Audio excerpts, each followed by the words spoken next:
Good evening, नमस्कार, जोहार सभी साथियों का स्वागत है आपके अपने यूट्यूब चैनल रामगढ़ एडुकेयर में।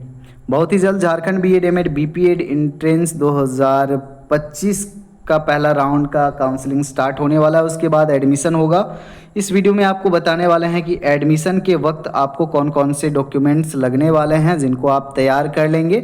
काउंसलिंग में कोई भी डॉक्यूमेंट नहीं लगेगा, काउंसलिंग पूरी तरह से ऑनलाइन होगा, लेकिन एडमिशन के टाइम जाएंगे तो आपको डॉक्यूमेंट्स लगेंगे ही।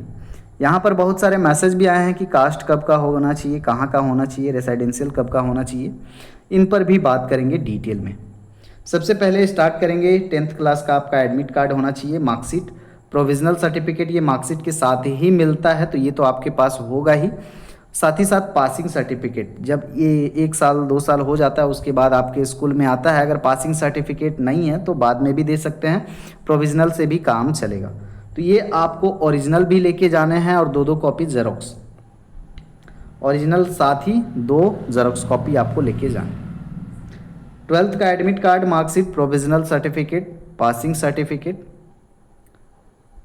पासिंग सर्टिफिकेट अगर नहीं है तो प्रोविजनल से भी काम चलेगा, लेकिन ये सारे आपके ओरिजिनल विद जेरोक्स आपको लेके जाना है। ग्रेजुएशन का आपका लास्ट सेमेस्टर या लास्ट ईयर का आपका एडमिट कार्ड होना चाहिए, मार्कशीट होना चाहिए, प्रोविजनल होना चाहिए। साथ ही साथ डिग्री सर्टिफिकेट अगर नहीं भी है तो कोई दिक्कत नहीं है, प्रोविजनल से काम चलेगा, लेकिन सभी ओरिजिनल होने चाहिए। जेरोक्स भी आपको 2-2 कॉपी लेके जाना है। पोस्ट ग्रेजुएट अगर हैं तो पीजी का लास्ट सेमेस्टर या लास्ट ईयर का एडमिट कार्ड और मार्कशीट से आपका काम चल जाएगा, ओरिजिनल विद जेरोक्स। आगे साथियों इम्पॉर्टेंट बात है यहाँ पर, कॉलेज लिविंग सर्टिफिकेट सीएलसी आपका होना चाहिए। जिस भी कॉलेज से आप निकले वहाँ से सीएलसी निकाल लेंगे, नामांकन के वक्त आपको लगेगा।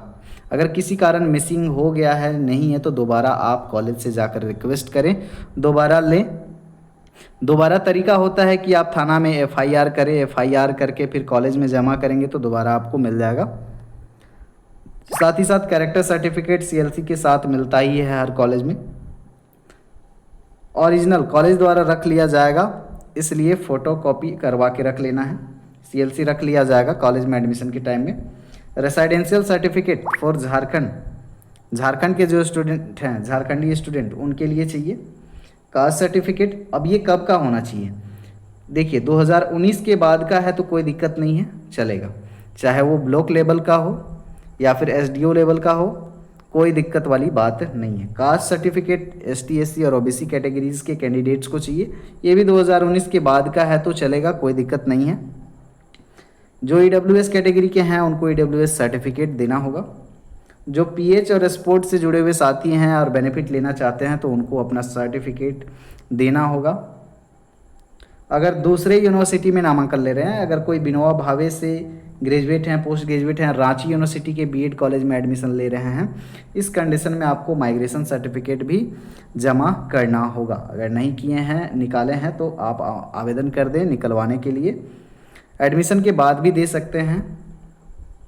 अब जो प्राइवेट कॉलेज हैं वो तो मान जाते हैं, अगर एंटी रैगिंग और मेडिकल सर्टिफिकेट नहीं है तो बाद में भी जमा कर सकते हैं। नहीं भी जमा करते हैं तो बहुत ज़्यादा प्रेशर नहीं दिया जाता है इसके लिए। लेकिन जो गवर्नमेंट कॉलेज में एडमिशन लेंगे उनको मेडिकल सर्टिफिकेट और एंटी रैगिंग तो बहुत ज़्यादा ज़रूरी नहीं है, मेडिकल सर्टिफिकेट कंपलसरी कर दिया जाता है। तो आप सदर से जा कर के, सदर अस्पताल से अपने नज़दीकी जो भी है बनवा ले सकते हैं, या फिर कोई भी एमबीबीएस डॉक्टर से बनवा सकते हैं। बाकी एंटी रैगिंग सर्टिफिकेट, ये सर्टिफिकेट है कि ये आप प्रमाणित कर रहे हो कि आप एडमिशन के बाद में किसी भी अभ्यर्थी के साथ रैगिंग नहीं करोगे, परेशान नहीं करोगे, तंग नहीं करोगे, उसके लिए ये मांगा जाता है। तो गवर्नमेंट में जो मिलेगा जिनको, तो ये आप करेंगे। एंटी रैगिंग सर्टिफिकेट कोई भी लॉयर से बन जाएगा, बहुत ज़्यादा लफड़ा नहीं है। एडमिशन के बाद भी जमा कर सकते हैं। बाकी यहाँ पर कॉलेज में ही एंटी रैगिंग का फॉर्म मिल जाएगा जब एडमिशन लेने जाएंगे तब। पासपोर्ट साइज फ़ोटोज़ चाहिए आपको। जाति और आवासीय प्रमाण पत्र पुराना भी स्वीकार कर लिया जाएगा। आय प्रमाण पत्र आपको स्कॉलरशिप के समय मिलेगा, ठीक है। उपरोक्त डॉक्यूमेंट्स में अगर कोई प्रमाण पत्र आपके पास नामांकन के समय तक नहीं रहता है तो बिल्कुल घबराना नहीं है, कॉलेज आपको समस्या का समाधान ज़रूर बताएगा, समय देगा। आप एप्लीकेशन, एक रिटन एप्लीकेशन दोगे कि 1 सप्ताह या 2 सप्ताह के अंदर मैं डॉक्यूमेंट्स जमा कर दूंगा, तो आपको समय दे दिया जाएगा। कुछ अभ्यर्थियों का कैटेगरी चेंज हो गया है, BC1 के हैं, इनका BC2 हो गया है। ये तो ज़्यादा लफड़ा वाला बात है। तो इस कंडीशन में आपको जनरल के सीट में एडमिशन लेना होगा, और अगर जनरल के सीट में एडमिशन लेंगे तो भी स्कॉलरशिप मिलेगा, तो घबराने की बात नहीं। बाकी की अपडेट के लिए बने रहें। धन्यवाद।